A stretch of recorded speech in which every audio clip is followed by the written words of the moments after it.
He landed 33 and a half hours. What more could have been accomplished? Extra, extra. Here's the scoop. President Cameron College because of buying the start. Safe, easy, all American. Extra, extra. The babe on a home run streak. Richest out of New York took a baby. May break his own home record this year. Extra, extra. The Gates Institute reports that Americans are happier and richer now than ever before. There's 2 chickens every pond on Mount Tina driveway. We're going there, boys. You know what else to be in this corner? This is my corner, Sarge. It always has been. Not anymore. What's this for, Sergeant? Now what? Well, Pulitzer himself told me to come in this corner and sell. So the claim. You're lying, you haven't told Pulitzer. Yeah. Break it up, all you. Find another corner. Outside Texas with still a living. On another block for another corner. Only one of you can be here. And I choose you. I like to love you waiting. Now let's go. Get along. And hey, next time you talk to Pulitzer, tell him to put more into all the things you're doing to clean up this city. Yeah. I'll be sure to do that.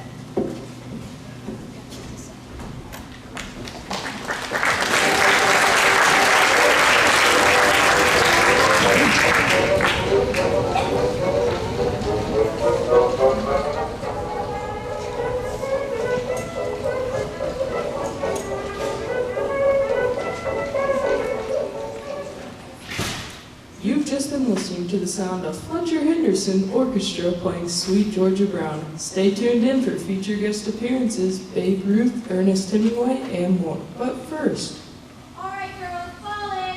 Forward, north, left, left, left, right,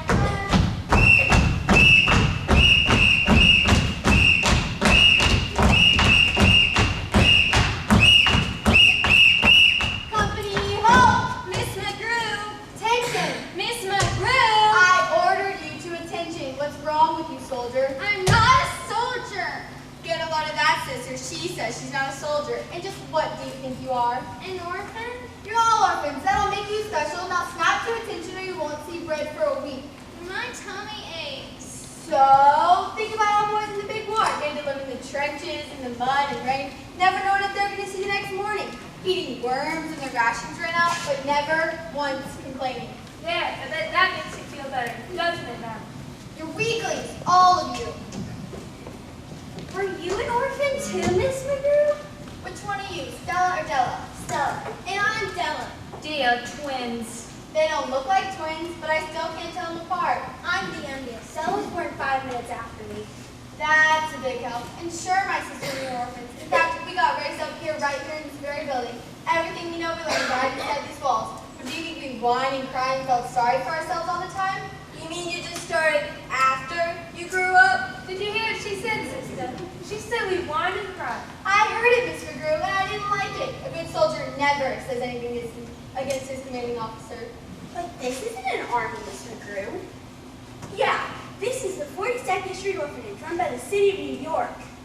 Wrong, Miss Smarty Pants. This is the 42nd Street Orphanage run by me. Now, Carla, my pet, what do you say to that? I say we revolt. All who are with me step forward. Come on. Let's try that again. What do you say? I'm sorry, Miss McGrew. Say that again, this time on your knees. I'm sorry, Miss McGrew. I love it when they grovel, sister. Make them all do it. All of you, on your knees, on the count of 3.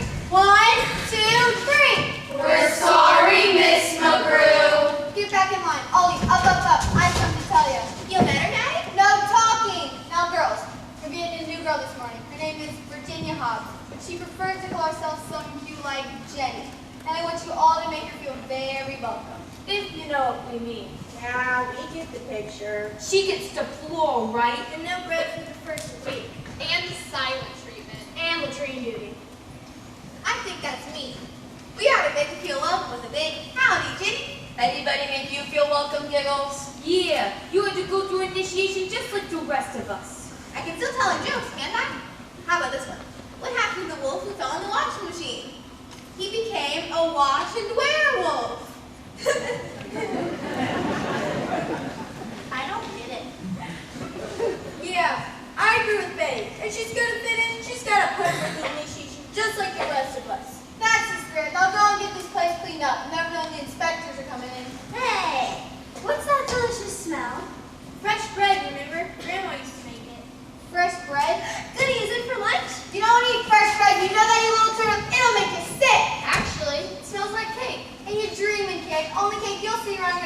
soap. Now go and get all of you.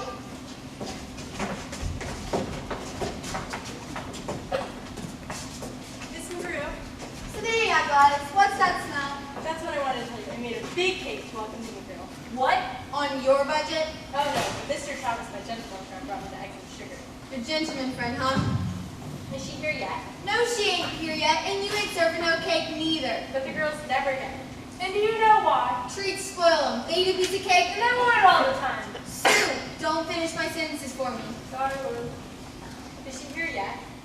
You're new here, Gladys. Just a month on the job. You got a lot to learn. You don't want these brats eating to they'll rebel. You want them fitting in like puzzle pieces, you'll have trouble. Somebody on a step and you got serious problems, you hear? Now back to the kitchen, frost that cake, and bring it to our apartment, you hear? But You want to keep your job or not? It's this younger generation. They're all pampering these urchins. Why, in our day, we were treated like the scum we were. True? What do you want, Shirley? Well, you told me to let you know things. Like what things? Well, like things about the other girls. Oh yeah? What do you know? And you said, if I told ya, you'd give me some peppermints. Go on, before we get it out of here. No, sister, we need to honor our bargain. Here you are, Shirley, one peppermint. All right, I overheard Stella and Della. I think they're planning to run away. Run away? The two of them? Yeah. They say they have an aunt somewhere in Connecticut. And I'm in Connecticut. I remember not mentioned in their records. We gotta find out. They run away, we lose $10 a month. Those little brats, how did they even think of running away? Here you are, Shirley. Keep up the good work, and there's more where that came from. It's your excuse. Thank you, Miss Monroe. Those ungrateful little wretches, after all we do for them, they pay us back like this? No, don't worry, sister. I got a perfect way to deal with this little plot. Now go check the records for Anon.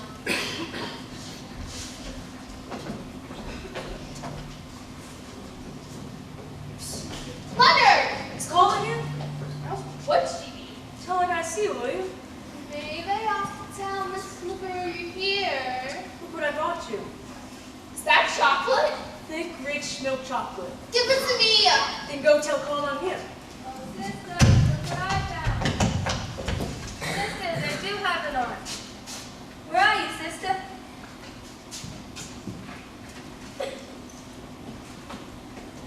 Leonard? He was here. I swear it on a deck of Babe Ruth baseball cards. You want us to take care of her, Carla? Yeah, just something about her I'd like to straighten out. It's okay. Deputy Dimmer walked through and had to hide. Debbie, dimwit, I'm telling. You won't get this. Got any more of that stuff? Stupid. Gosh, I haven't had anything this good since, well, I never had anything this good. And I brought you something, Carla. Open it. Read it. 2 tickets to the Yankees? We can see the babe in action, in person. But you know Genghis and Khan aren't gonna let me out of here, even for Babe Ruth. You can sneak out, can't you? When is it? Tomorrow night. Maggie and I can cover for you, Carla. Yeah, you gave us an opportunity to see the babe. You two are the best pals a gal could have. What about me? Oh gosh, you're just the swellest guy in the whole world. Gosh, thanks, Carla. Well, if they ain't the Bobbsey twins. Ready to hit the road? You're really gonna do it, huh? You gotta try, Carla. Now that we know you got an aunt. Even if she turns out to be a witch, it'd be better to live in here. Yeah, maybe you can learn some spells or something. If you do, put the rest of us out of here. You got any money? 75 cents. And I've got 10 cents. It'll get you in New Jersey. We don't want to go to New Jersey. Our aunt lives in Connecticut. Anybody seen them twins? Hide, let it never behind the curtain. And here, take the girls' bags with you. Stella and Della, there you go. Yes, Miss McGurk? Well, I got some good news and some bad news for you. For us, you're the twins, ain't you? I'm Stella. This is Stella. Yeah, well, good news is we finally tracked down a relative for you. Really? We didn't know anything about them. Well, don't get your hopes up. Bad news is she ran off with a paper hanger and didn't leave no forwarding address. A paper hanger? Stuck to him like glue, it appears. Good one, Luke. You sure, Miss Monroe? You think I can make up a story like that? It's too bad, twins. Yeah, we feel for you. Say, what have we got here? Nothing. We were just playing. Playing what? Like who's going home? Too bad, kids. You're home. Besides, using imagination's bad. Gives you all kinds of lousy ideas. Makes you think you can do things you can't never do.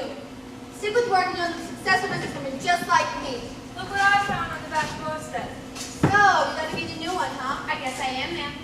Stand up straight. Let's get a look at her. What's your name? Virginia Hobbs, ma'am. And where are you from? Everywhere. Everywhere. What kind of dance is that? Well, I was born in St. Louis, but mom and pop were on the circuit, so I traveled everywhere and lived out of a trunk. Circuit? What kind of circuit? Vaudeville, up until the time my parents died. We were the happy Hobbs. We had the funniest routines. Show folks? Aha, maybe you saw us. We don't go to shows. We don't go nowhere. Where do you want us to go? It's heavy enough.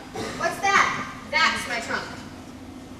Take it to the storeroom. There'll be no orphans with trunks in this orphanage. Excuse me, ma'am, but it was my understanding that I would be allowed to keep my trunk. Your understanding? Well, you need to understand that. Problem, sister. It says here in the court order allowing us custody, but the trunk can stay with her always. That ain't fair. Yeah, maybe we all want our trunks with us. Yeah. Set that down in the corner. Right. And who are you, fella? You from the court? No, man. Charlie's the name. Charlie Travis. I'm the fellow to sweet all rise. Oh, go on now, Charlie Travis. Good advice. Go and get more classes. Look for a new job. Well, it was nice meeting you, Miss Grump. Miss Grump? Charlie, but that's what you call it. So you get to keep your trunk, but it stays right here. If I ever see you leave this room, you won't be able to sit down for a month of Sundays. You understand? Yes, ma'am. Let's go. Good idea. I thought this was a girls' orphanage. It is, Toots. But you're not a girl. Of course he's not a girl. But you say a word and you'll be wearing cement boots at the bottom of the Hudson. Hi, Leonard. I'm Jenny. Pleased to meet you. Same here. I live down the street. Want some chocolate? Sure, I'd love some. God, you sure do know how to make a girl feel right at home. See you later, Leonard. I don't have to be home till 2. See you later. Bye, Jenny. Enjoy the pancake. Hi, Leonard. Those are mine. We can share. Listen, kid. What Carla says goes around here. You gotta know Dad if you want to fit in. So, what's in the trunk? All my special things. They gotta be real special if the court says you can keep them. Is it a lot of money? It's worth more than money. Was your daddy a jeweler? No, he was in show business. Then it ain't worth nothing. Maybe not to you. We ought to get over it, just to be sure. Those are my things. But we want to see him.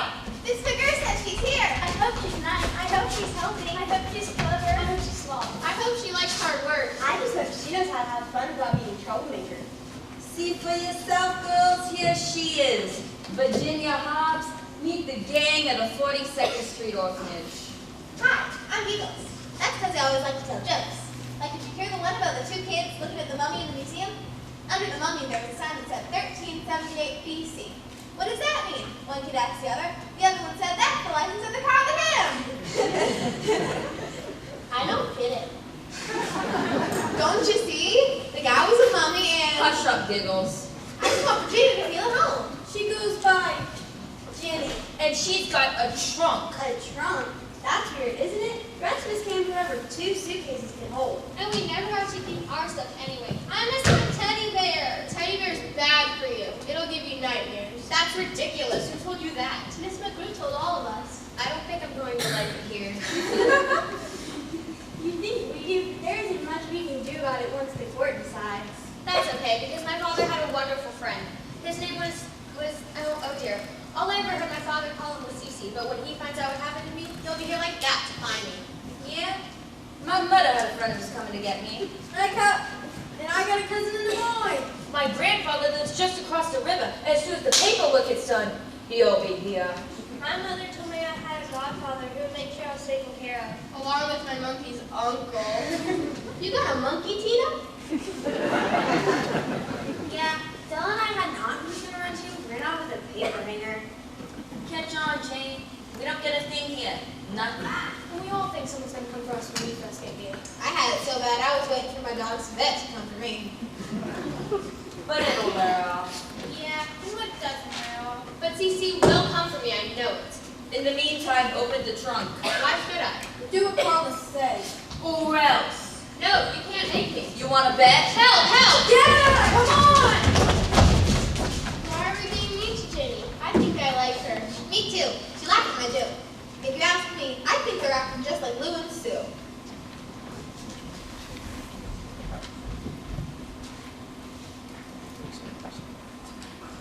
It's okay, Mr. Pink Queen, just like Mary Lizard said.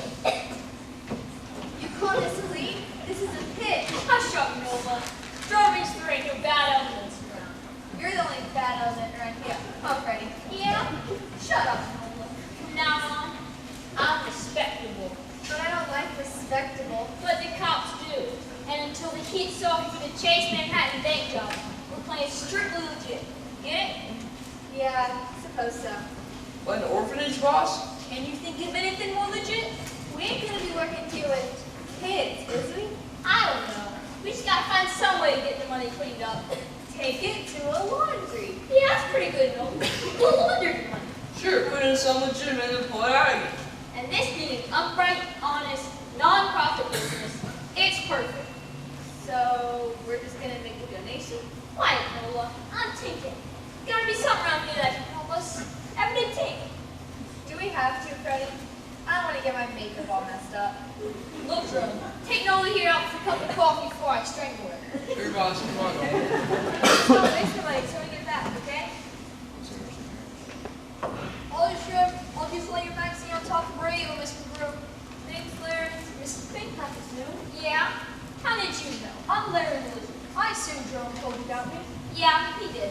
It's nice to meet you, Mr. Lizard. Looks like a nice setup here, but I need to see a little bit more of the layout. Once the girls go to dinner, I'll give you a tour. Until then, lay low. You gotta try, Charlie. Follow me, Miss Fink. I know the perfect hiding place. Well, what if I get the cover? So you'll get a San Francisco show. I can handle it. After all, me and Vaudeville's the one thing you've always wanted, Charlie. I won't stand in the way. They need it? Of course they do. They go down to that theater and give them just what they want. If you don't get the part, I'll never talk to you again. Guys, you're strong. That's strong. And now, for all you soon-to-be June brides, Ada Jones singing By the Light of the Silvery Moon.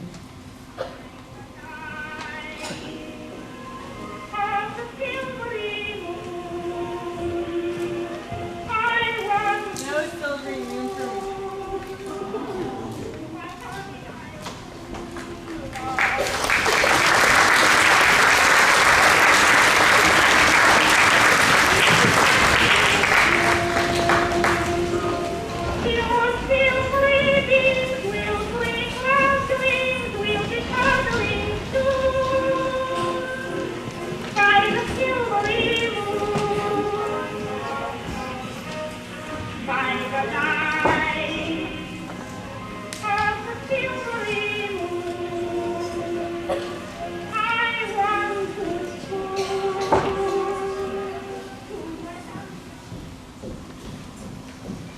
The coast is clear, Cece.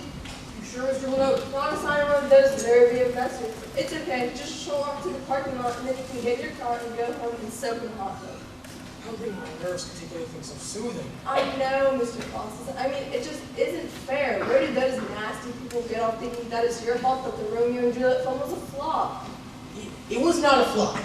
Yeah, that's my account. Mine too. I thought you said the coast was clear. They must have crawled out from under a rock. I resent your infatuation. And we resent your attitude for that good.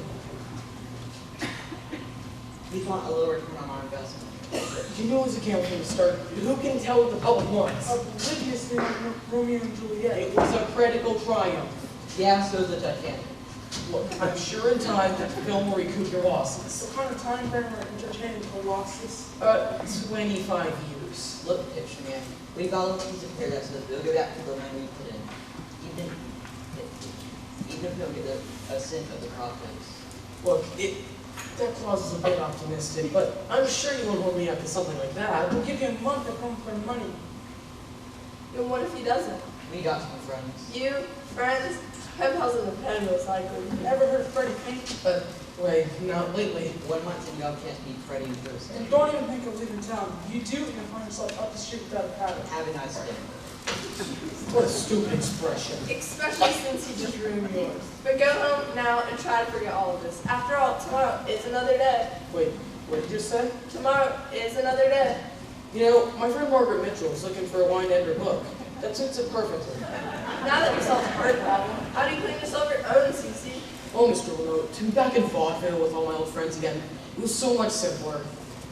Don't let anyone tell you that money can solve your problems. Does that mean I don't get my raise? You know, I think you need a change. What kind of change? A drastic change, like a new city. But you heard what they said. They wanted to try them all in town, or else it'd be Up the street without a paddle. If those two idiots don't know a street from a creek and when you need a paddle, they won't be able to find me in some place like New York. New York? That reminds me. You got a letter from someone who lives in New York this morning, Cece. Give it here. Looks official.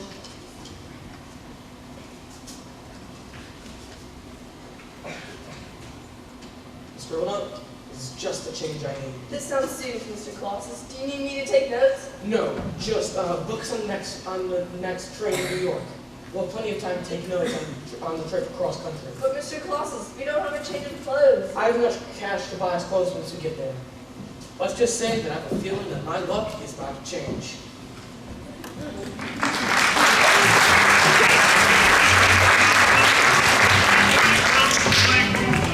When you're on the train, and you belong to me.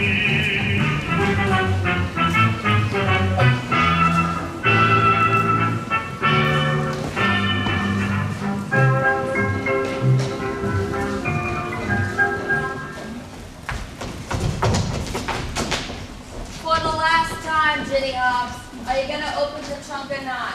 I don't feel very good. Then go throw it up someplace else. Let it go, Paula. Don't you remember how hot it was when you first came here? Yeah, and now it's her turn. The trunk's probably empty. Yeah, who cares anyhow? Besides, the law's on Ginny's side. It's her trunk and gets to stay with her forever.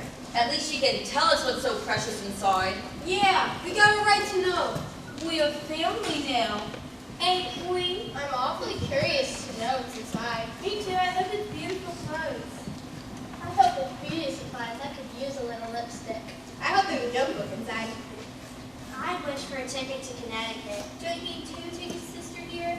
I wish for a new stomach. Any of our wishes gonna come true, Tux? Come on, Jenny. Tell us what's in the trunk. If I tell you, will you let me go? Yeah, sure, as long as we like what we hear. Maggie, Betty, ease up on her. So spill it, sister. What's in the trunk? Magic. I don't believe you. Yeah, all right. What's going on here, you brat? They were trying to beat up poor Jenny, Miss McGrew. That's so? Were you gonna beat up anybody, Maggie? Me? I want to hurt a fly. You're innocent, huh? I see you pull the wings off flies. Betty, you know what they're talking about? Me? I'm as gentle as a lamb. Betty, if it was for your lamb chop and you know it. They were trying to see what was in Jenny's trunk. But we already know. You do? Yeah. It's a secret. Our secret. Well, maybe you better fill us in on your secret. I do believe the law is fairly clear. This house doesn't have to tell you anything about the contents of the trunk, Miss McGrew. What are you, some kind of lawyer? Remember those old books he sent me years ago? You mean the ones put on my shelf? They're law books, and Lizzie's been reading day and night. Oh, have you? Yes, and there are some very interesting chapters on children's rights and child abandonment. Look, Miss Smarty Pants, don't go pulling that legal mumbo jumbo on me. What's that? All right, where's Madeline? For once it's not me, but come to think of it, my tummy hurts. Look, you, solve your own problems and do it fast. I don't want no trouble. I think it must be Gladys. You know, we forgot to tell her that cake was tasty. Yeah, we better go see what's the matter. I'm leaving you in charge, Shirley. Let us know if anything happens. Yes, Miss McGrew.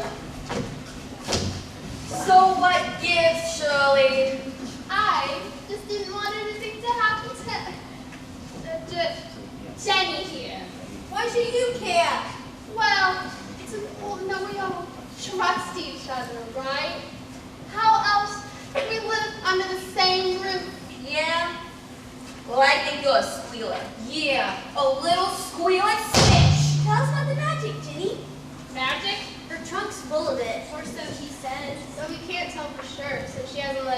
idea. There's no such thing as matter. There is. Prove it. Right now? Yeah, right now. But it's almost time for lights out. We got a little time to lights out. Are you sure? Open the trunk. Very well, but stand back.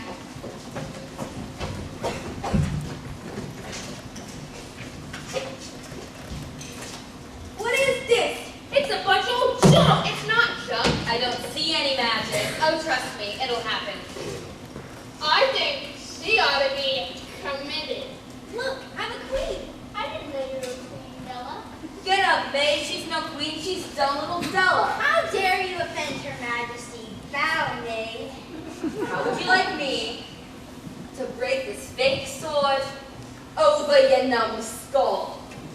Come on, Carla. If Della wants to be queen, let her. There are things in here to take us to any world outside of this one and transform us to anything we want to be. That's crazy! It's not crazy. This is the trunk my parents used when we were in vaudeville. There are things in here to make people cry, laugh, forget their troubles. There. You are now the famous actress and stars of screenest stage, Mary Pickford playing the victim, Little Red. I prefer Rufina Vera, and I don't want to play anyone's victim. That's okay. We can alter the script. That's part of the magic. Don't ask for special favors, Tina. Do as you're told. Let's try to make no pose.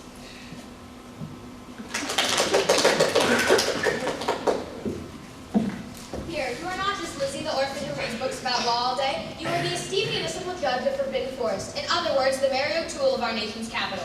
Gee,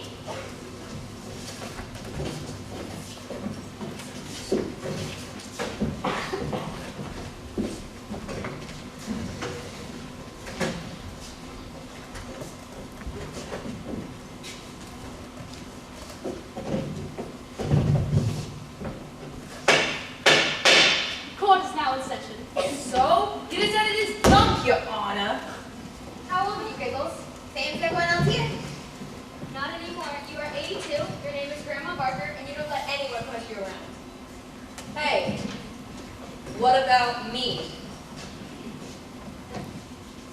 Here you are, Lord O.O. Wolf, a wealthy landowner.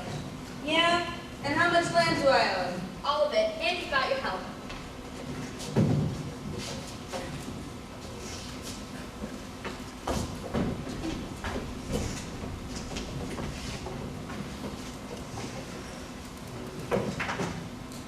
What is this and what does it do? That, my dear Nellie, is a Victrola, and once I place this scroll on it and turn this crank, it will set the tone for our magical journey. When does the magic begin? It's already begun.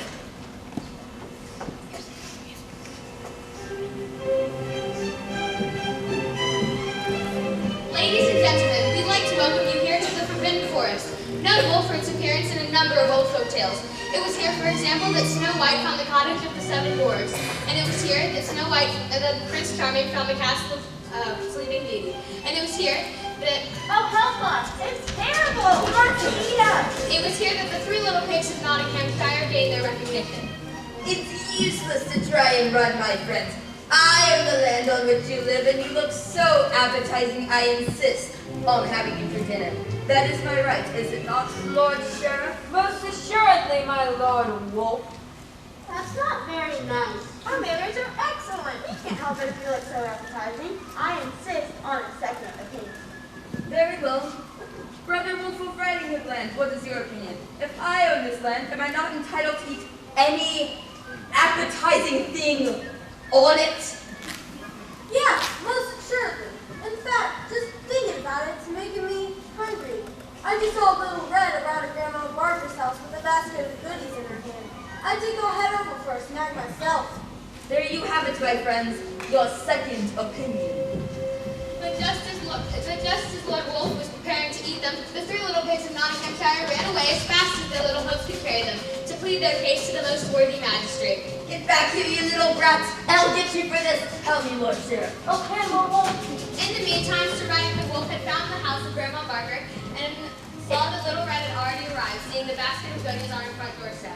He looked in her window and saw that she was dusting the house. Ah, sure is tough doing housework with this old saccharilliac joint. There. Maybe dancing's just like right legs. Fall off and get right back on. Maybe if I dance a little bit, this old saccharilliac will just pop right back in place. Da-da,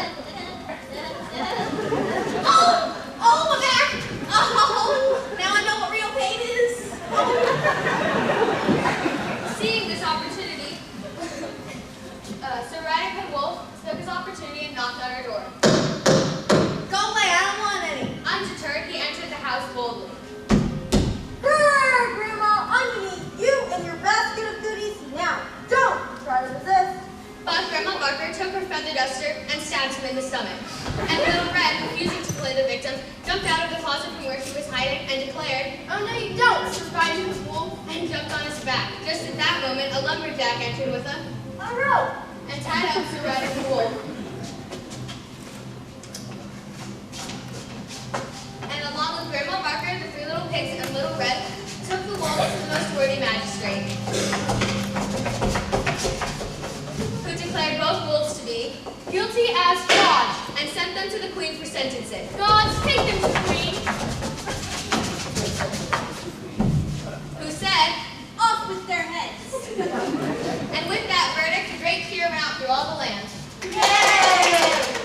And all sang, God save our gracious queen, long live our noble queen, God save the queen. Send her victorious, happy and glorious, long to reign over us, God save the queen. And the flag of the Forbidden Forest flew high and proud that day as freedom reigned and justice prevailed for everyone.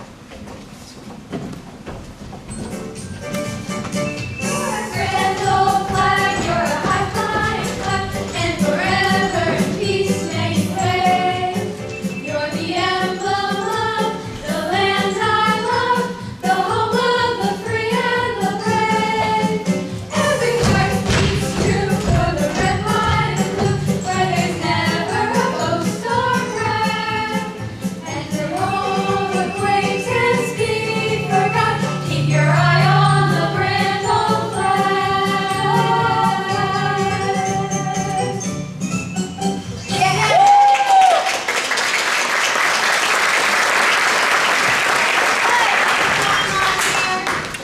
They, Lenny and Miss McGrew. They? Why, you little... What? They were playing an imaginative thing.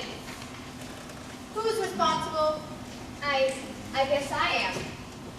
Little Miss Vaudeville, you will learn the only thing we play around here is checkers and the radio. You start dressing up like this and telling each other stories, and before you know it, you want out. You want something better. There ain't nothing better. I have half a mind to lock that trunk up in the basement. But sister, we came.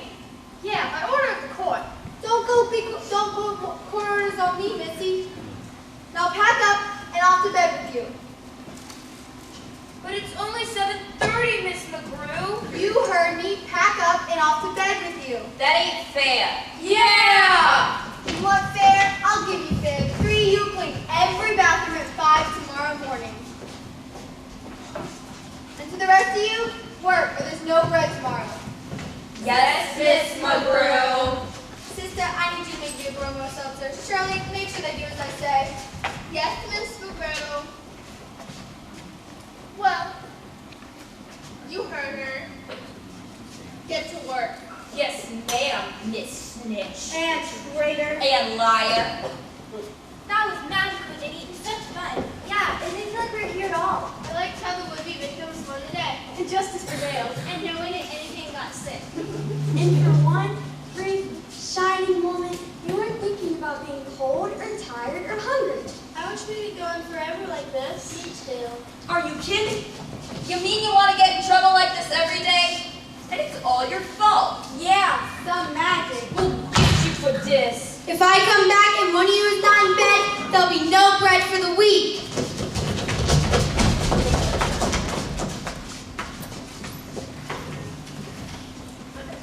That was secret highway I was telling about. I hope it serve your purposes, Mr. Fink. It served my purposes perfectly, Mr. Wizard. If everything goes according to my plan, there'll be a nice piece of lettuce in it for you. How does that sound? That sounds just fine, Mr. Fink. Say hi, Larry. Hi, Intro. I need to speak to Mr. Fink, help us out to find you in our trip place. We'll be in touch. Ship? What ship? Are we finally taking that cruise you always promised me, Freddie? No, it's not that kind of ship. So what do you think, boss? It's perfect. I knew you'd like my new hairdo. What hairdo? You look like a poodle. In my idea. What idea? I'm gonna use these kids to launder the money. Yeah, they can wash if I can. Not like that, Ding-a-ling. I'm gonna star these kids in a Broadway show. Broadway? You gotta be kidding. No, while you were out making a hair fryer, I saw these kids in action. They ain't bad, and once we announce their bunch of goals, all the philanthropists in the city will turn out for their checks. Are you gonna get the head of the orphanage to let you use the kids on your play? Yeah, Florence is good, you ain't. I heard the two ladies who run this place talking. They wouldn't know closing field from smosing field. So what are you going to call the show? I'll call it Broadway Lullaby. I'll tell them I'm investing every cent I have. We rent the theater, buy the costumes, bring in big shot director. The whole bit. We insure our investment. When the rats get up on opening night and flop, we get back every cent. And it's nice, clean cash from the insurance company. You said short of flop? Sure, doll. The only thing that sells these days is beautiful, lovely girls dancing across the stage. Boss? Is this two of you? I'm sorry, ma'am. I rang the doorbell and a fellow named Larry insisted on ushering us in. Oh yeah, Larry dropped by and bring me a magazine earlier. Looks like he came back to bring me another while we were tucking the girls a bit. Odd that he wouldn't have let us know you were here. That was my fault, I'm afraid, but no matter. I didn't answer your question. I'm J. Pierpont Sickfield, producer of the Pierpont Follies of 1923, 4, 5, 6, and 7. B. J. Pierpont Sigfield? The one and only. Well, Mr. Sigfield, can I make you something to drink? Like ginger ale, a lemonade, something stronger? No, thank you, we're fine. Well, what brings you to our humble little orphanage? Last night I had a vision. It was so startling, so revolutionary. My next college will start nothing but children. Cute, cuddly kids dancing, singing, and acting their hearts out. It'll make a million. But what does that have to do with us? You got have kids kids here, right? Too many. It's not good from. Who do all the work around here? We have those kids cleaning and sewing aprons and various and sundry things. Who do all that? Ladies, don't worry. Each of the kids will make, what, over $15 a week? To offset your inconvenience, you'll each make $50 a week. $50? Why, land, that's a bit more than we get from the state for running this place. And what the state don't know, can't hurt them, right? Come into my office, Mrs. Sigfield, and I think we can reach some kind of agreement.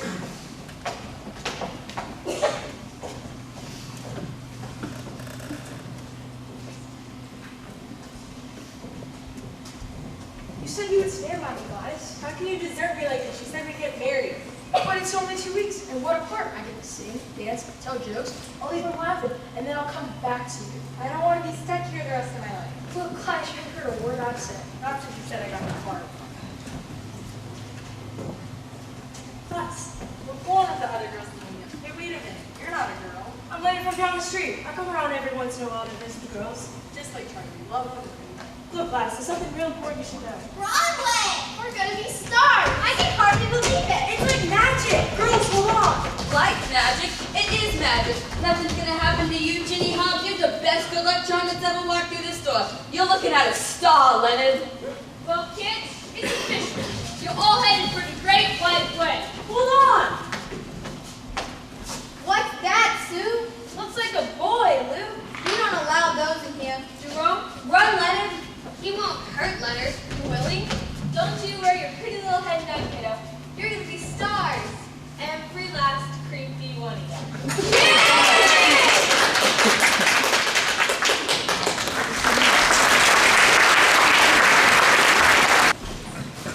Police on the lookout for Freddie Fink and his Mola. The two haven't been seen since the chase Manhattan bank job 6 weeks ago.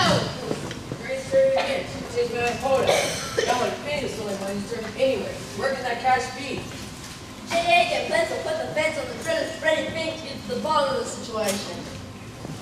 Isn't there anything in the news that's not about Freddie Fink, boys? Well, that's the American home run derby. Where Babe Ruth's at 34 and Lou Gehrig's at 35. But no one will ever beat his 1920 record of 59. I bet can't be. He's an astronaut. Don't count the old guy out. First two is not old, you know. How old are you, son, little Gregor? Still young enough to keep you boys in mind. Who do you bet won the home run derby this year? Well, if I were a bet man, which I'm not, mind you, I'd bet on the Bay. Me too. Have you ever been to a game, so? Once, and it was quite a thrill. I'll tell you boys, especially in the 7th inning, whenever I start to sing, take me out to the ball game.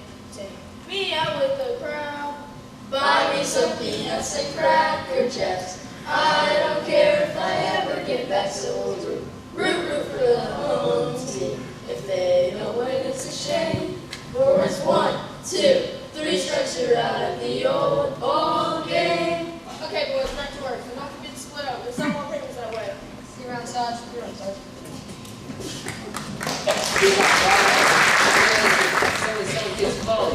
Here it goes up in the home run derby.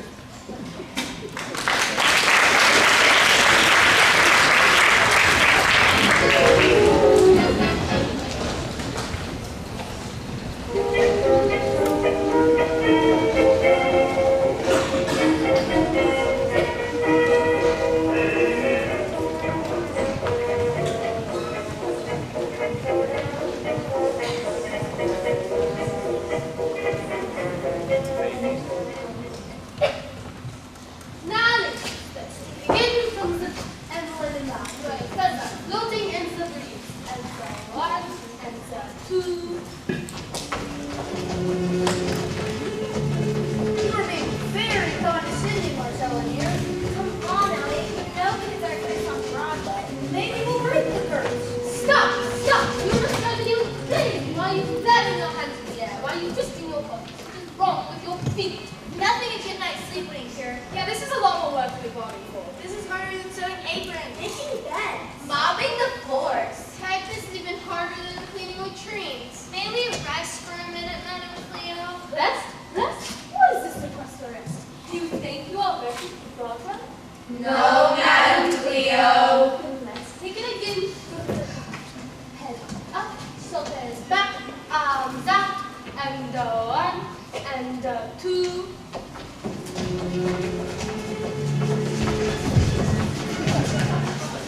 What is that you're saying about breaking the curse, Elliot? How could you? A great director have agreed to direct this disaster. Look, Marcella, this guy, dear Pierpont's sake though, comes into my office and offers me more money than anybody in history to direct a show. So, what am I supposed to do? Say no? And if it's a flop? I've got a farm in New Jersey. I've milked cows before. The point is, do you know what to do with the turkey? Well, kids, ready for your big opening tonight? Isn't that any man we can have a bit more time, Mr. Siku? How much more time do you need? About 4 months. Nonsense. We'll see what you got. Maybe you think that's a way to two. Come on, I want to see my daddy's body. If only we could have gotten that little girl. Oh, what's her name? Shirley Temple? Nonsense. You got talent here. Poodles of the St. John. Now, let's see a bit of the show. All right, girls, let's take it from the top.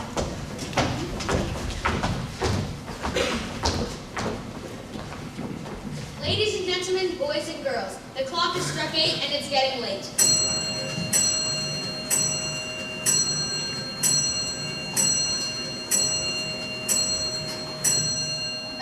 Nine.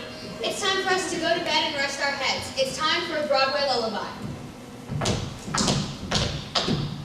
Rock-a-bye, baby, in the treetop. Welcome to Broadway, where life doesn't stop. Let's have some fun. Let's have a ball. Let's watch the kitties, short ones and tall. Right here. Who wrote it? Oh, Freddie, have you lost your mind? You wrote them. I know that. I just wanted to make sure Miss Gavnag knows. Oh, right. And now a tribute to our friend, the trees. This is my contribution to the production.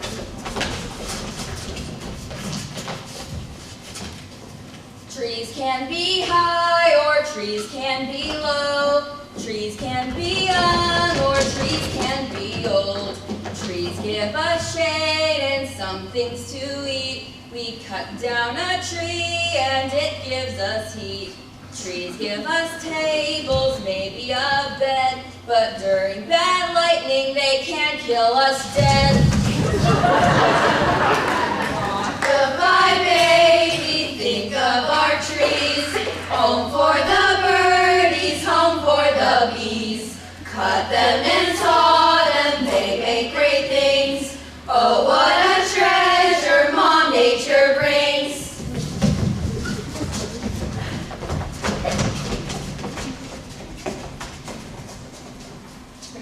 Hi, I'm Mother Nature, and yes, I do bring you trees. But I also bring you lots of other little forest friends. Here are a few of my favorites. I'm a bunny. cute and furry. Can't stop to talk. I'm in a hurry. We are robins, our eggs are blue. Look for us in the springtime when snow and ice are through.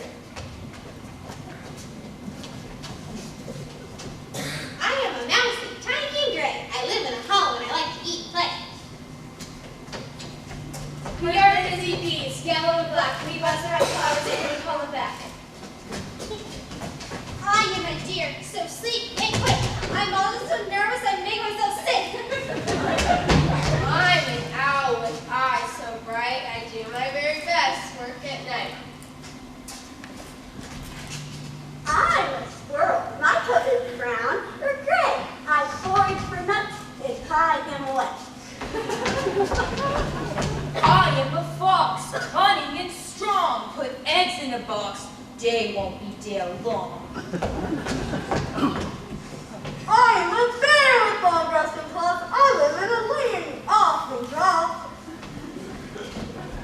I am a wolf, the biggest and best. I make it a point to eat all the rest. Just Mother Nature keeps things alive, but never forget, only the fit will survive. Fit alone will long survive, long survive, long survive. The fit alone will long survive. The weak die young. Don't try to keep the weak alive, weak alive, weak alive. Don't try to keep the weak alive. They're too loosely strung.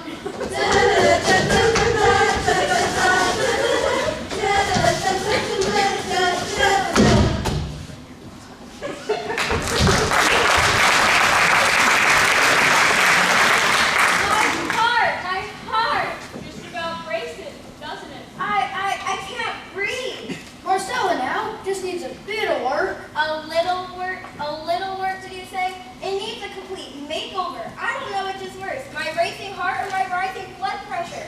I can't believe I took the featuring spot the whole... Marcella, I think you need to see a doctor. You're right, Ellie. Before my doctor, I need to see my editor. Stop the presses. She loved it. Who is? She has a research team that will not waste the money on the show. Not only will the show close before it opens, but no one will ever hire me to clean it up again. I'm ruined. Settle down, Madam Cleo. We should just scrap the whole thing and start over. Stop the love we go on tonight. Look, these kids are fast learners, and Jenny Hodge is a great idea. She used to be in a vaudeville, you know. I'm sure the girls will be willing to work all afternoon and make it a winner. But if nobody comes, what does it matter? I'll contact Marcella and tell her to give us a second chance. No, you won't. Ain't no such thing's gonna happen. We're going on tonight and sure the way it is, no matter what. But you'll lose your shirt. Wrong. I'm insured. Your what? Oh, Mr. Sigfield's very smart. He chose productions if the audience doesn't come, he won't lose his investment. Where'd you ever find insurance like that? Easy. We're from the Amalgamated Insurance Corporation. We insure anything. How about it, Peter? We can do it for you. Just put in the necessary capital. Look, Sigfield, it's a good thing you got some insurance. We're gonna be a hit, aren't we? It is more like we're going to take a hit. Could always add a few jokes. It would take more than a few. I kind of like it. You would. Girls, I want you all to go to your room and take a nap before lunch. You can be rested for the big opening tonight. Miss McGurk, can I talk to you a minute? What about? Just something. Sigfield, is there someplace we can get you to sign a couple of papers? Sure, come on. Mr. McGurk's been kind enough to let me use your office. Are you sure you got an insurance figure right? $2.5 million? Exactly what I got. All right, what is it?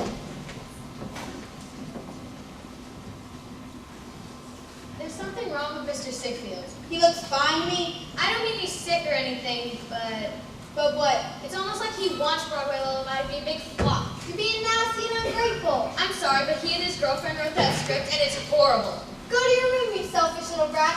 They've worked very hard to provide you all with the opportunity of a lifetime. How dare you accuse them of being funny? They're the two most honest, genuine people I've ever met. Excuse me? What do you want? My name is Darla Derwood. Bully for you. I'm inquiring about a child. What child? You got 14 of them here. A young girl named Jenny Hobbs. You see, my boss knew the family and I heard that her father had passed on to the reward. What does he want with the girl? My boss is a man of means. Miss McGrew. Lou McGrew. You must be mistaken, Miss McGrew. I ain't never mistaken. Isn't that Ginny Hop's truck right there? Her name's clearly written on the front.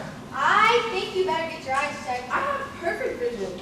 Sue, get in here. What's wrong? Some woman came snooping out that new girl, Jenny Hobbs. We can't afford to lose her before this show opens. Help me get her in the trunk and then we'll think of something. What does she want with that brat? Said she knew the father and that her boss is loaded. Say, maybe this will work out for us. Your oatmeal's just about ready for lunch. Then call the girls goddess. Is that Just a dummy. For the show. for the show? That's nice.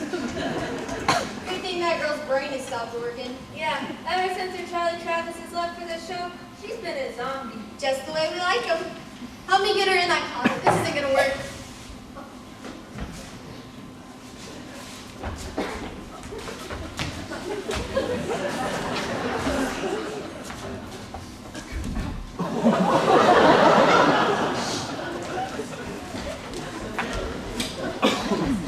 Get a load of this. How dare they? What does it say? Read for yourself.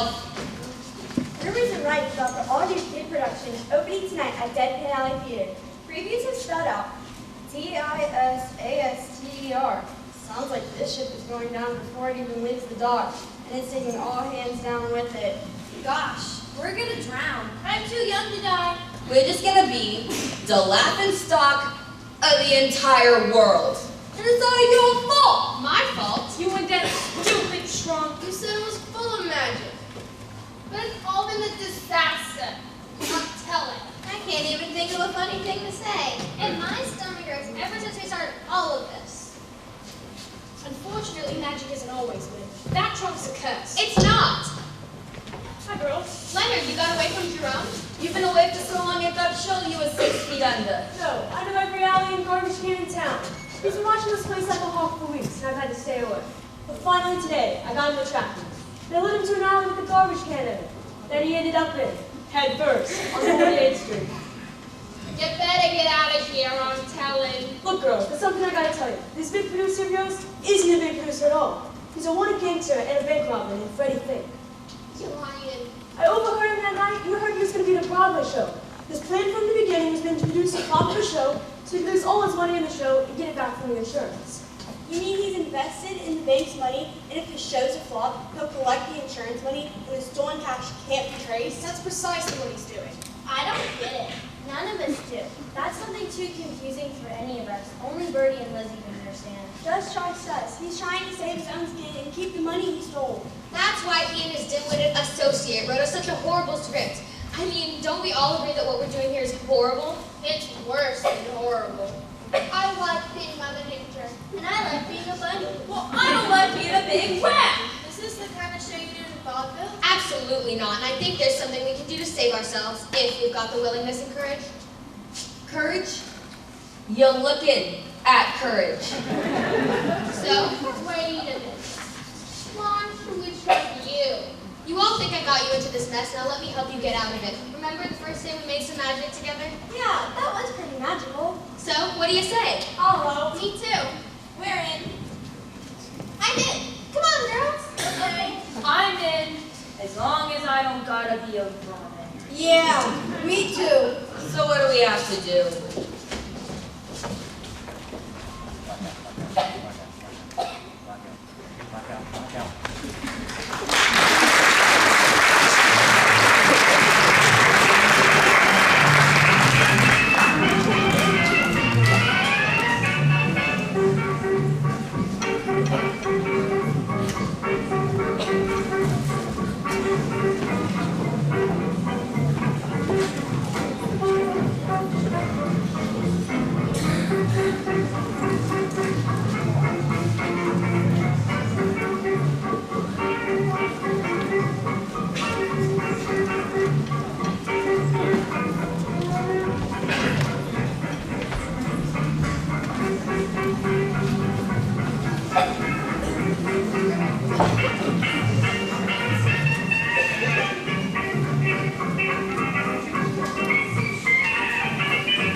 fatal. We've been stuck here in a girl's home all our livelong days. We've been stuck here in a girl's home 'cause our folks have gone away. But you won't hear us complaining, for we have found there is a key to bring the sun up when it's raining, as we hope you soon will see. Hey, this ain't the script. Kind of cute, though. Makes you want to see what's going to happen. Hush up, you director, you. You don't pour your heart into writing this script. Let's just listen. Maybe they just improved it. I really hate cleaning this place. Yeah, especially after the Grandmas have their low-life friends, Slimy Sam and Dingy Dora, over for dinner. They dropped all their food on the floor. Looks like they were having meatloaf and mashed potatoes for dinner. I think I'm gonna be sick. It's not fair. They get meatloaf and mashed potatoes, and we get oatmeal mash. You all better stop your complaining or Miss Grunge will punish you. Yeah, she'll send you down to the cellar. Rats crawl all over down there, and she won't give us anything to eat. You waste away like the setting sun. He doesn't scare me. I don't, do I? Must have died to settle with you to join the rats and the insects. But that's not fair, Miss Grunge. Then you won't dare do? Then it's to the cellar with all of you. I hate to point this out, Miss Grunge, but if you send all of us to the cellar, who will clean up this mess? Good point. We'll take you one at a time, starting with you, Miss. She doesn't scare me. And end with you, Miss Smarty Pants. Take that one, sister, with pleasure.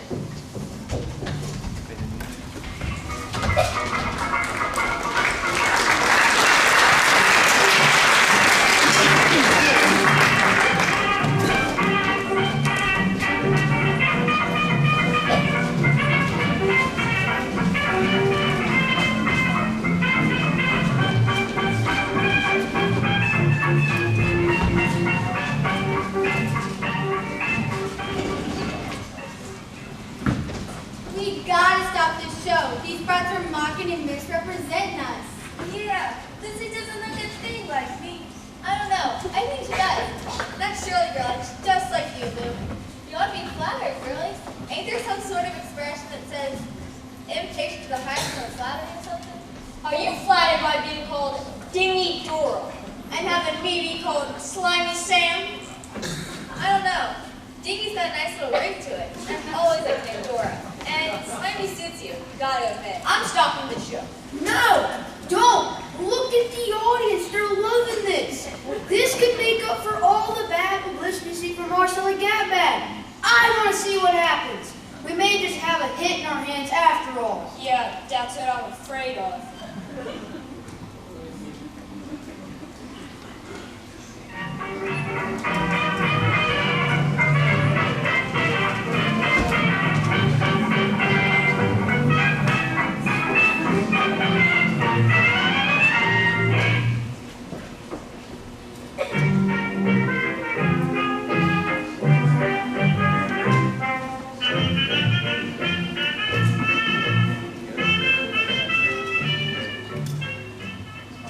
Now, you're resting. Get back to work. Well, not only will you spend the night in this cold cellar, but you'll have no breakfast tomorrow. Do you hear me? Yes, Miss Grunge. I'm cold. What if we freeze to death down here? Yeah. Well, look on the bright side. At least you won't be starving to death. I don't get it. You can't freeze to death, girls. It's the middle of summer. Oh, yeah. And that's what makes this the perfect place. The perfect place for what? The perfect place to make some magic happen. And just how do you propose we do that? Yeah. Well, look around and tell me what you see.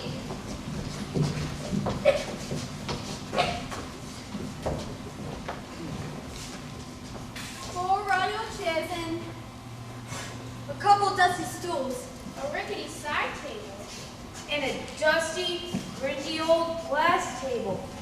A couple of broken dishes, cups, and a broken coffee pot. An old divider and a broken coat rack. And a big old chest. Look inside and see what's in there, Birdie.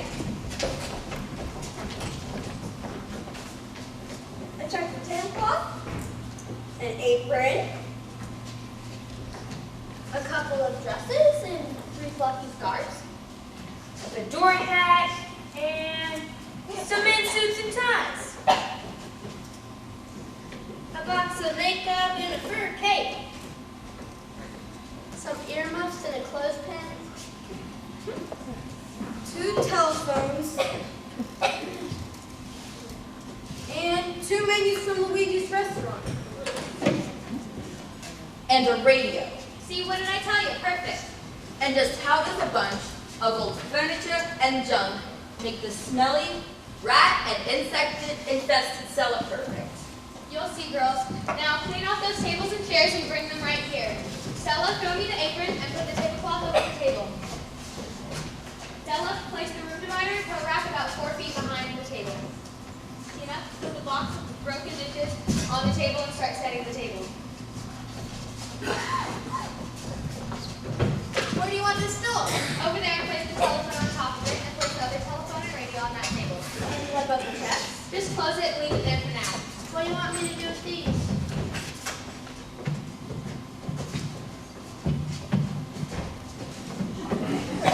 What happened with us? No, you are the local telephone operator. Yeah, ladies. I heard you say this to the John Jen. I thought you might like some chocolate. I'll let her know everything is truly perfect. Thanks for what? Well, gather around and let me tell you how we're going to make the magic happen.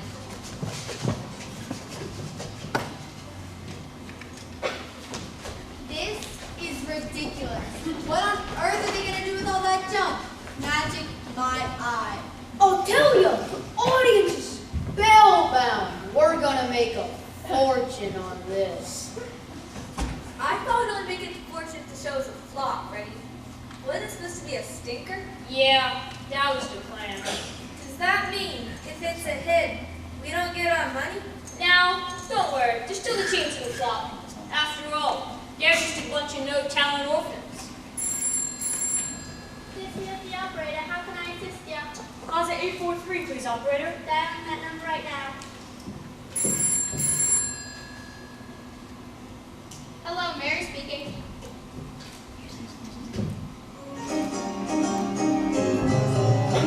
Hello, baby. Hello, my honey. Hello, my ragtime guy. Send me a kiss, my wife. Honey, my heart's on fire. If you refuse me, honey, you lose me, and you'll be left alone. Oh, baby, telephone and tell me I'm your own.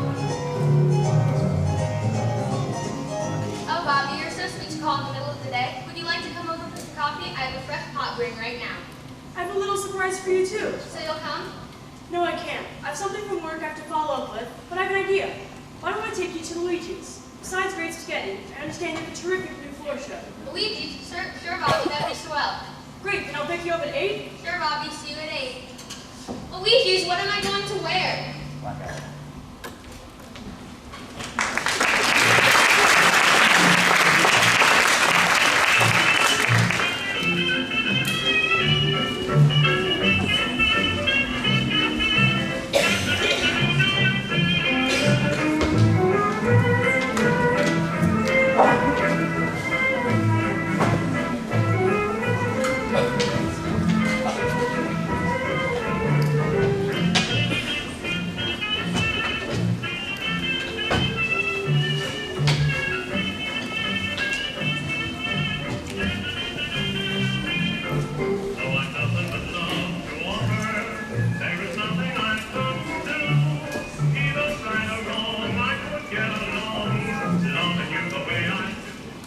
This is great. So much better than the script you two wrote. That's why I gotta stop this show. No, Freddie, not yet. They're going to Lullabies. It's my favorite place to eat. You do realize we're not gonna get to eat. We're just gonna watch them pretend to eat. Oh. But I still want to see the new floor show. Has she always been like this, Mr. Sickfield? What can I say? She makes me feel smart.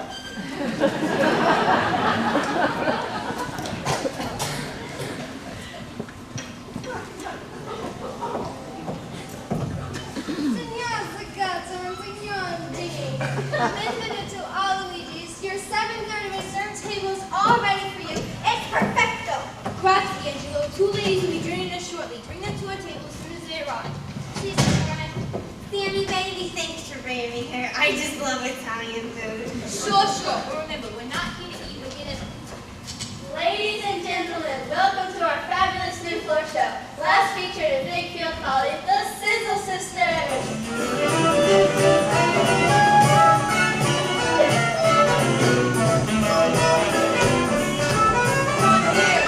Come on here, Alexander's ragtime band. Come on here, it's the best band in the land. They can blow you all like you've never heard before. So natural that you want to go to war. It's just a blessed band, 1 a.m. Honey lamb, come on along, let me take you by the hand. I'm to the man, who's the leader of the band. And if you want to get out of here, that's Swanee River play.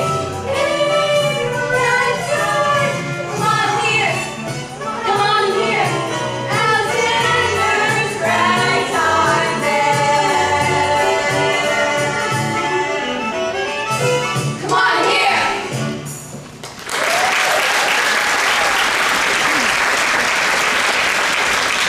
Are there the cat's pajamas, aren't they? Yeah, did catch the pajamas. But as I was saying before, we would... Oh, yeah. Now, what were you saying before? I was saying you either launder all this money. Oh, yeah.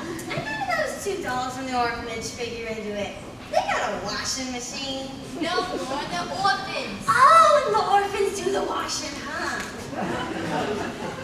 Here are your guests, Mr. Potter. And here are your menus. Oh, we won't be needing these. Give us the spaghetti with all the trimmings and don't disturb us till it's ready again. Tasty, Karen. Have a seat, Miss Grunge and Miss Grunge. Thanks. Now, Mr. Staccato, let's get real.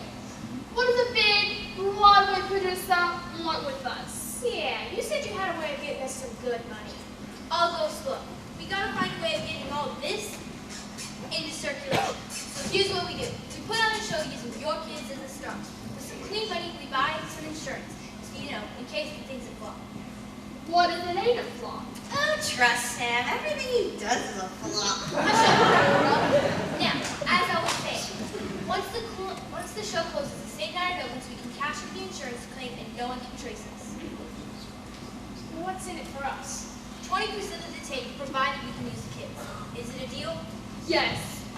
But my only question is, how did you get all that money?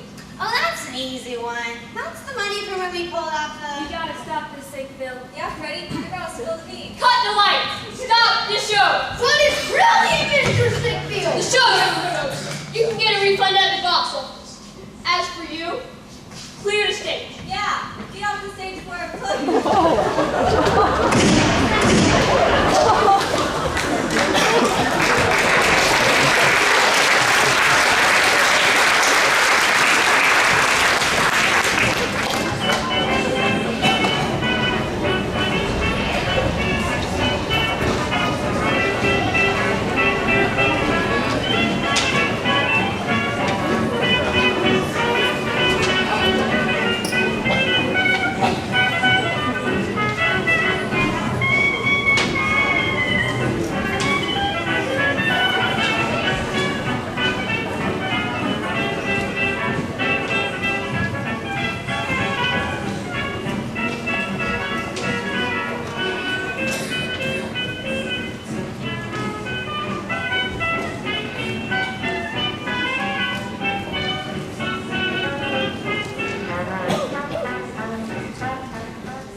Still no leads with Chase Manhattan bank job according to the FBI. Extra. American Helen Willis movie defeats Spanish rival Lily Alvarez with a limited title. Extra, Cecil P. Clemens was glad part of destination enough on the financial fairness day inspection. Extra. Broadway Lullabies. A new kid reviewed that with last night at the Deadpan Alley Theater closed under very mysterious circumstances. How many times might I have to tell you boys to publish your papers on different forms? the best corner in New York, Sarge. True enough, it is. Say, any leads again about Church Manhattan Bank? Nothing yet, boys. Just plug against the shirt. Well, there's rumor on the street that the Broadway Lullaby closed because it revealed the identity of the bank robbers. Yeah, but I heard the Ovens who wrote that show. And how would a bunch of Ovens know who the bank robbers are? I don't know. I was just thinking I told the FBI, right, Sarge? Well, laddie, if you heard the rumor, I'm sure the FBI heard it too. I'm sure it's just a matter of time before they catch up with those scalawags.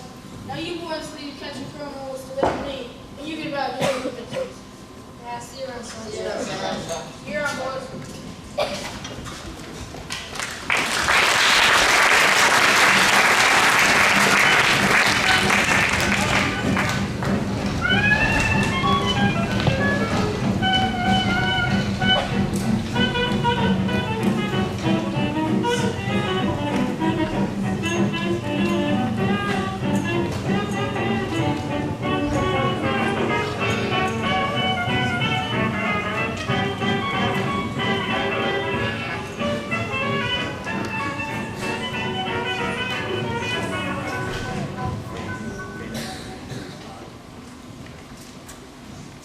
You're telling me they made up their own script?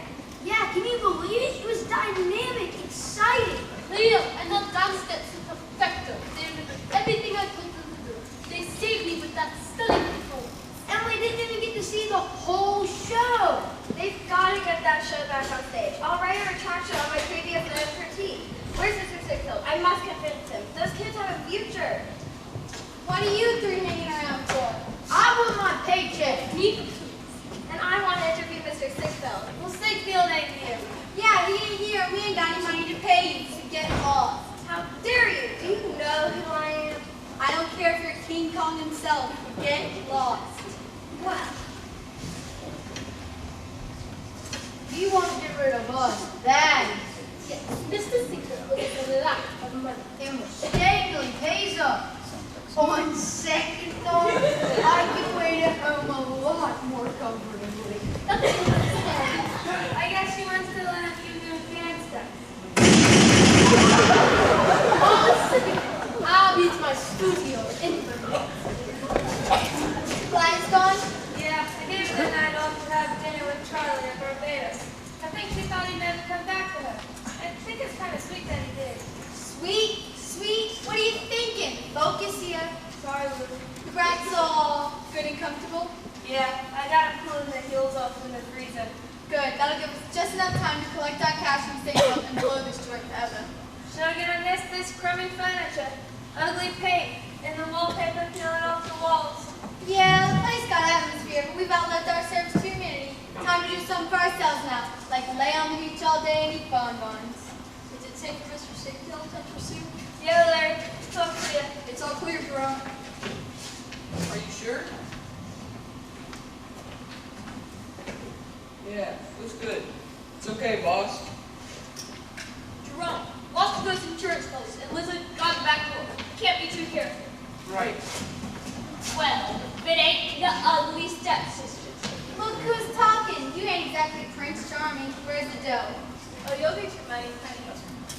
Soon as those insurance guys show up with the check. Are you sure they're gonna show up? Yeah, after all, the people booed you, not the show. True, Freddie. How'd you think it's a flop? You three aren't out with me, are you? No. Pretty quiet, Tony. So where'd you hide the Broadway games?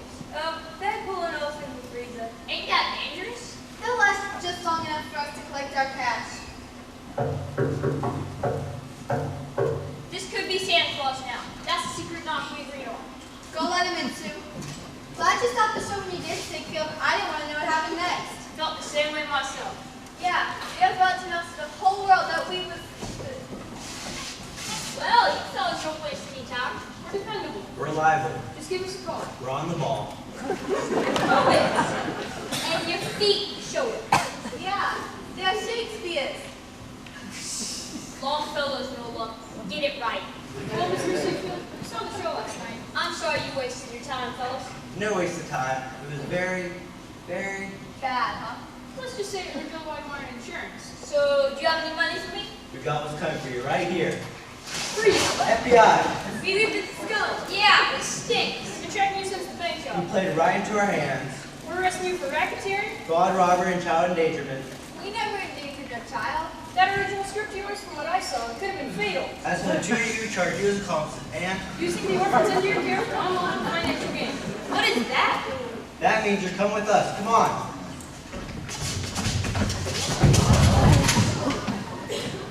Okay, Sidfield. You want our money now. Check them over, fellas. Between them, they got a dime. Can't even buy a cup of coffee for that. So, you mean they didn't bring the insurance check? Sue, you lame brain. They were just pretending to be insurance agents. They're the FBI. So you mean we ain't getting paid? Sure we are, ain't we, Sigfield? Sure you are, Mr. Drew. Sure you are. Ron, listen, give him what's coming to him. Let go of me, you big ape! How could you betray me like this, Larry? What can I say, dog? He paid me with cash in advance. Now I forget from you to smile and thank you. Tie him up, boys. See you around, ladies. Yeah, this piece.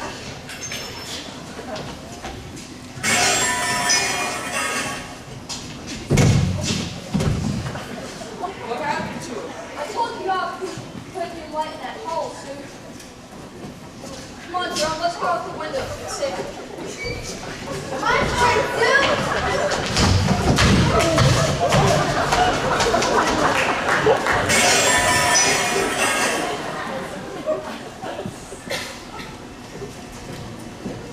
Good work, girls and hunters. They're out like lights. Fast thinking trick maneuver, Shirley. Will make you come over to our side.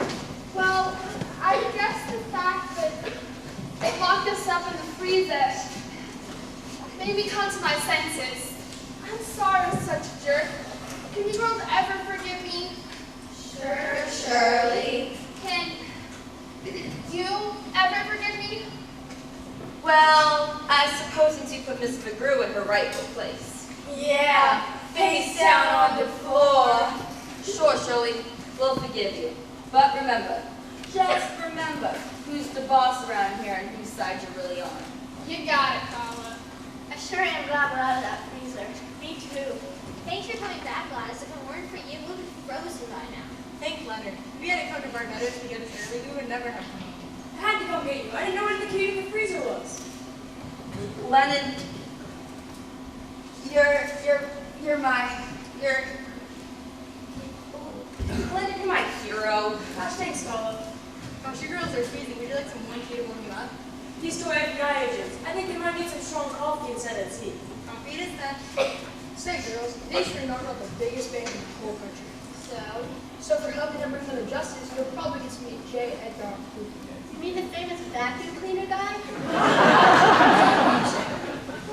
No, Meg. That's the FBI. Big deal. Yeah, what do we care? We didn't get to finish our show. Yeah, we could have done it so good. It was all just a stupid idea anyway. Yeah. Double yeah. Well, I thought the show was great, girls. I'd love to see the rest of it, and I'm sure Gladys would too. Would you perform it for us? Why should we bother? Carla, you were right. I'm never going to get out of here. Uncle Cece is never going to come for me.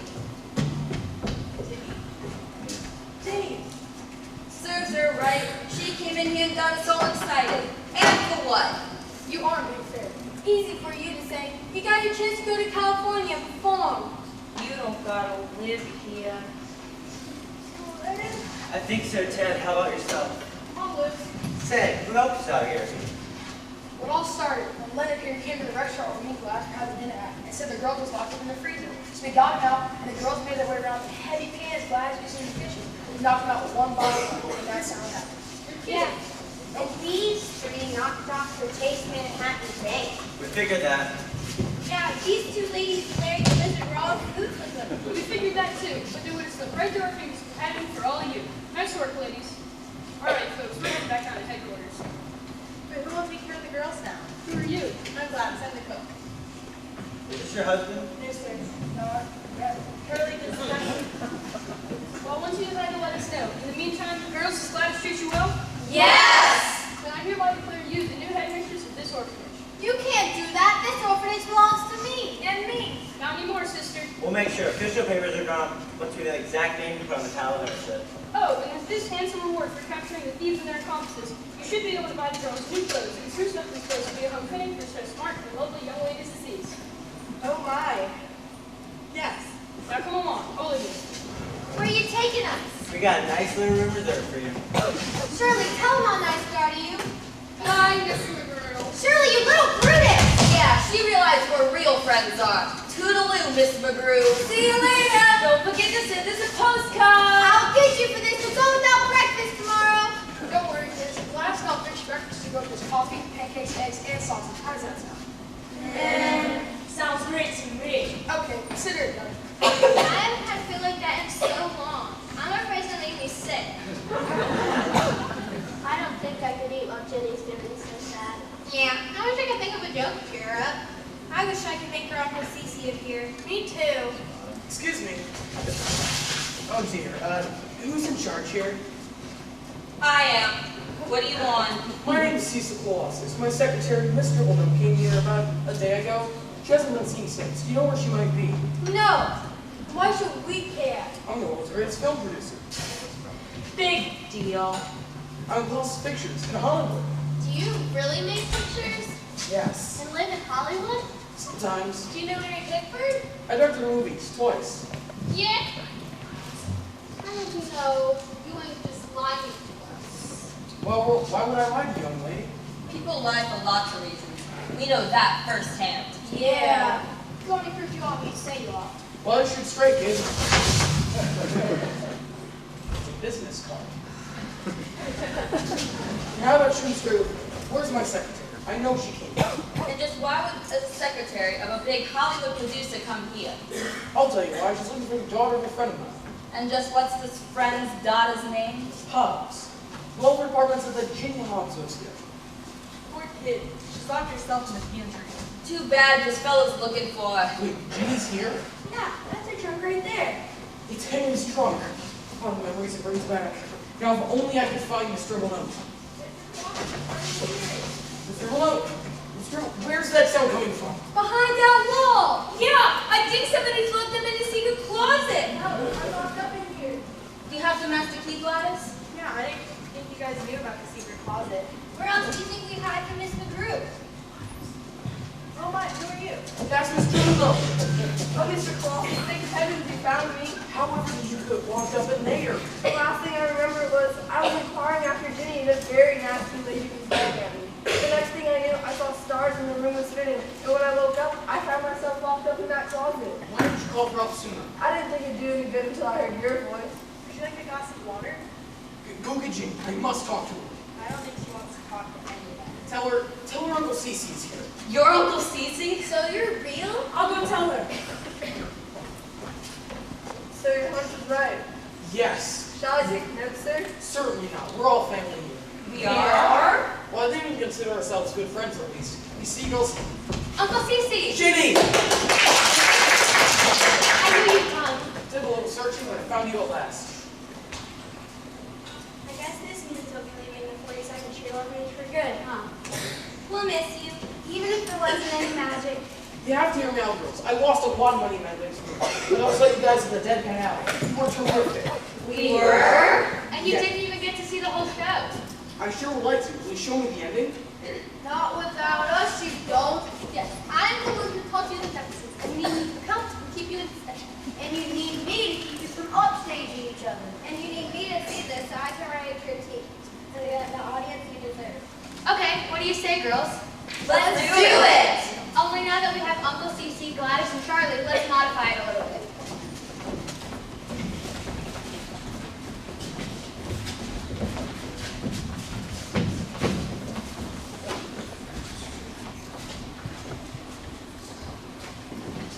Mr. Liddell, can you turn the crank on the Victrola when Mr. St. John says music? Certainly, I think I can do that. Okay, so Leonard has just saved the day by locking up Slimy Sam, Dingy Dora, and Ima and Ida Grunt into prison, and has returned to my flat for a cup of coffee. Madam Choreographer, count us down. All right, ladies, head up, shoulders back. In 5, 4, 3, 2, 1. Music, action. Start the cream in my coffee. You're the salt in my stew. You will always be my necessity. I'd be lost without you. You're the star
a minute. We don't have any money to rent the theater now that Sigfeld, or should I say Fink, has been arrested.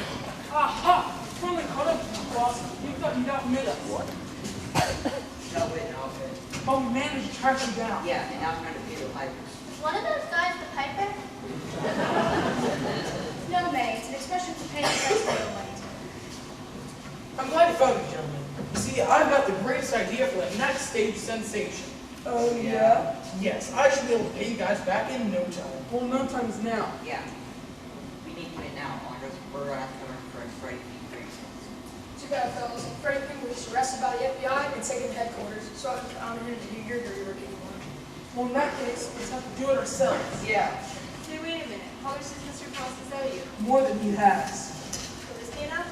Yes, more than enough. Go ahead. Well, here you go, Mr. Costas. This is a check from the federal government rewarding us for the capture of Freddie Pink and his gang. I don't think I can take that. You can't give him that money. That's our money, and we need it for new clothes and renovations. Don't worry, kids. You won't need this. After seeing you, I decided to take you all to Hollywood and to make short movies for children. We'll call you the Rascally Kids. What about Leonard, Gladys, and Charlie? We can't leave them. I'll find a place for them. But you see, my prediction is that movies won't stay silent for long. The next big thing will be musicals on silver screen. I could use some people who know a little bit about those. Like a director and choreographer if you two are interested. Hollywood? I've always dreamed of going to Hollywood. I think I could be talked into making that move. So what do you say, girls? We give this check to Mr. Clausen to give to these men? Yes! Thank you. Now, scram. So, Jenny, what do you have to say? California, here I come, right back where my heart is from, where bowers of flowers bloom in the spring. Each morning at dawn and birdies singing, everything enough of this we can't be late. What a twist of fortune's fate. So open up that golden gate, California, here we come.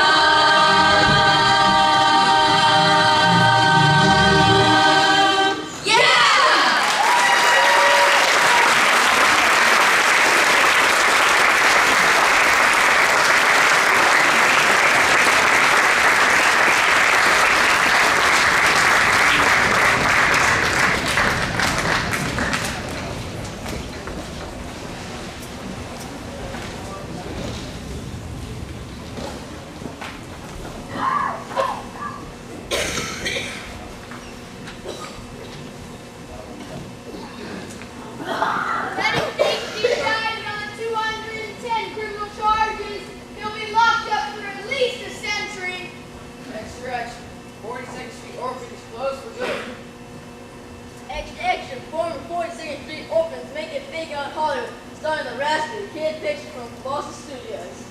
Say, boys, guess what out of my pocket here? What's that? 5 tickets to Yankees versus Cardinals World Series final game. No kidding, Sarge. Try to get a hold of those. It appears in my pocket by accident. Seems to be a lot going on lately. Yeah. Well, that's just kind of like miracles. Both happen to those who ask and believe. No kidding, Sarge. Well, I'd say the orphans and these are proof positive of the fact. Extra. We have it on best authority that magic and miracles do exist. Okay, boys, paper papers. Let's go to the game.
ladies and gentlemen, I got to tell you, if you had seen the work these kids have been put in, some of them who started out hardly whispering up here, and you guys, you projected, I heard every line. You were great tonight. You were great tonight.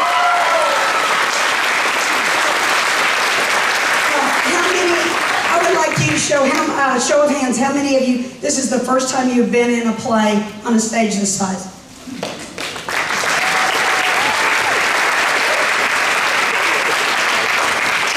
So, Mr. Darren and I have had such a privilege. I got to tell you, your kids are amazing, in case you hadn't witnessed it.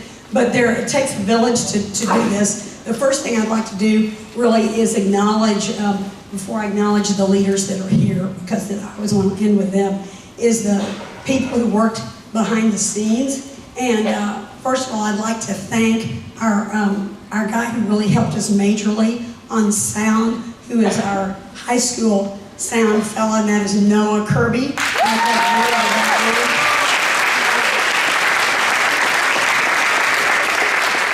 Helping him with lights is one of our own middle schoolers, and that's David Jeffries.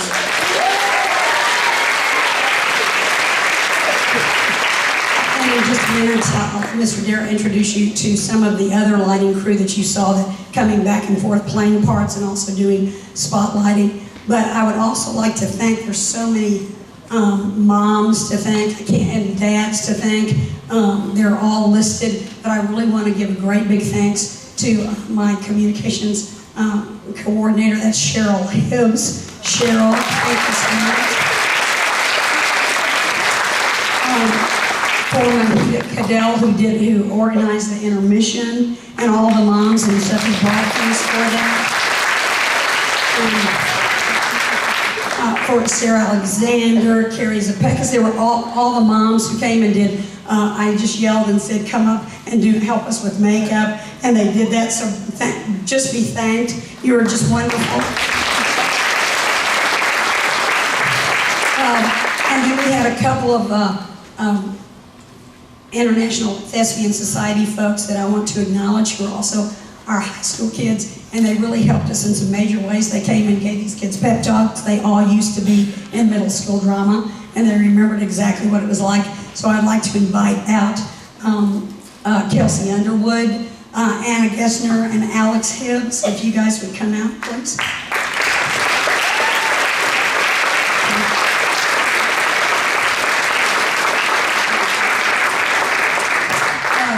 These ladies we were just reminiscing about it before this show.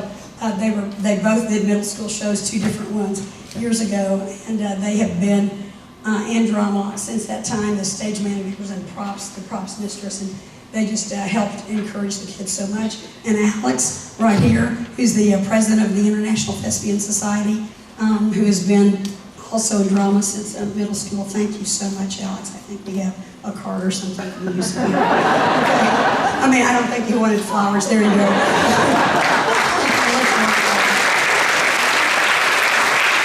So now if you would step back so that we can thank properly our student leadership. So I tell you what, I've been doing a lot of talking. Would you thank your student leadership? And then absolutely.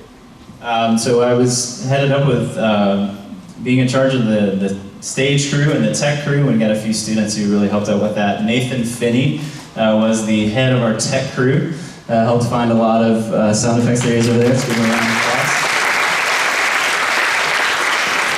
applause. We had 2 sound engineers back there helping with sound effects. We had Jack Hornaday and Stefan Erb, who were going back and forth.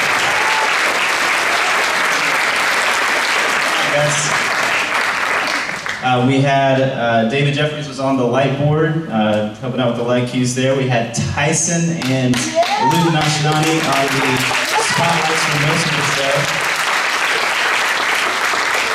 And switching out with him, we had also Elias on the spot for some of the time, Elias Lau. And we had, our stage managers were Avery Alexander and Ryan Slaga.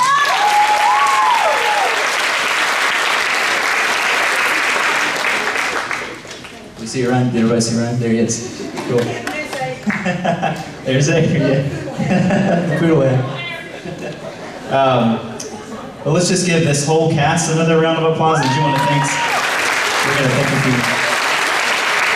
I do want to thank the two crews that I was kind of helping with, and that is the Image crew that was headed up by Celie Banks Brock. Celie Banks?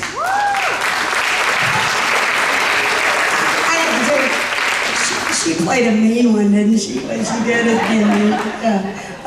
But she had a whole crew. Well, I just want to ask all the Image ladies, there's so many of them, all the Image ladies, would you step up and take a bow? They were head of makeup, costume, and hair. Ladies, take a bow.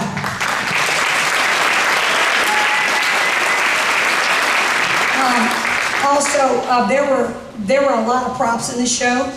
I think you probably noticed. And there were two young ladies who were in charge of those props. And would you give big props for Elena Hibbs and Bonnie Zepekas?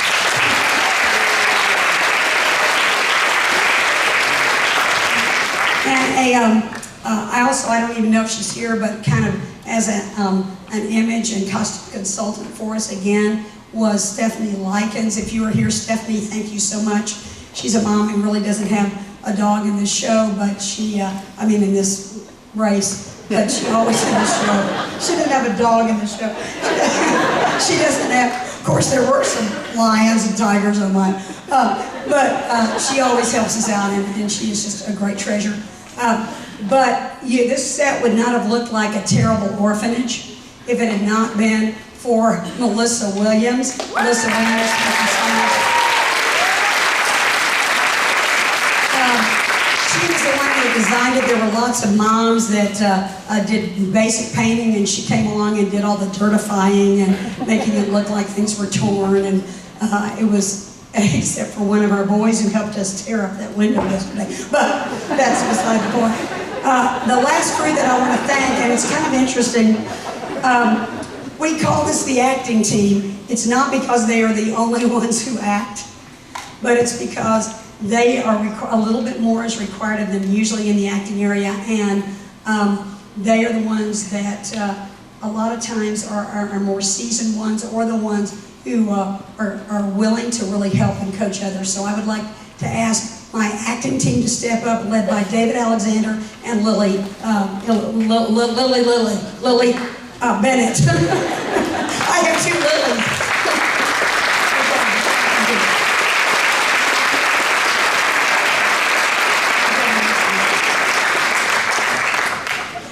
I know there's somebody I'm forgetting, but who am I forgetting?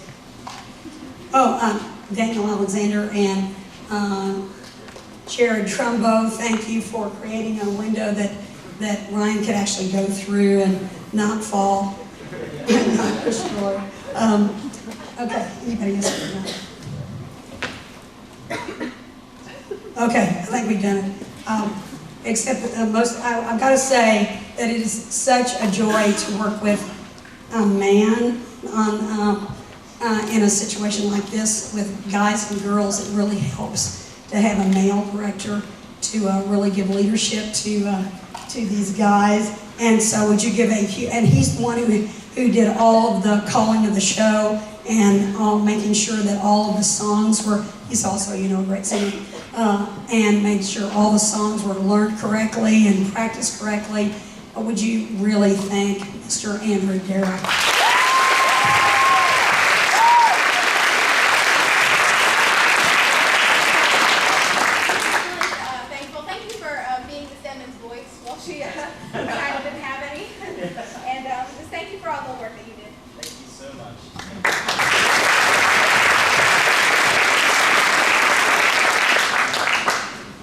This, all this stuff in my hand is for you because I have done quite a few shows with you, and every time I am amazed with how amazing it is.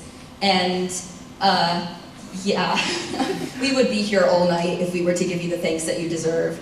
So.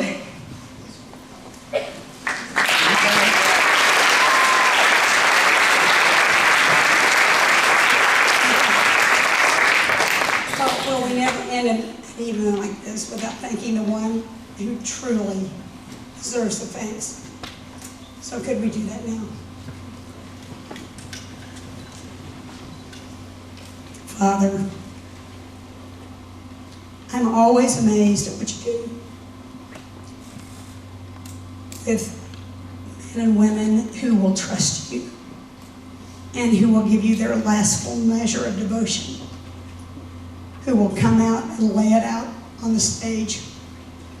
Even those who are shy and those who are afraid, that will come out and will love their audience. And they will take risks they've never taken before. And I thank you so much for the privilege it is of watching them do this and watching what you bring about. Thank you, Father, for this great show and the creative mind that wrote it. And just the opportunity to have such a fun show for this particularly talented and creative group of men and women. Thank you for what every single one of them learned from this. I will carry this memory with me forever. And so we really, Father, more than anything, we just want to thank you for who you are. We want to thank you for what you enable us to do when we trust you. And so we pray that this has honored you and that we will continue to honor you and the lessons we learn here by doing this together as a team will carry with us into life. And for life, we'll be stars that shine in the heavenlies because we reflect your glory and not our own. Thank you. In Jesus' name, amen. Ladies and gentlemen, thank you for coming.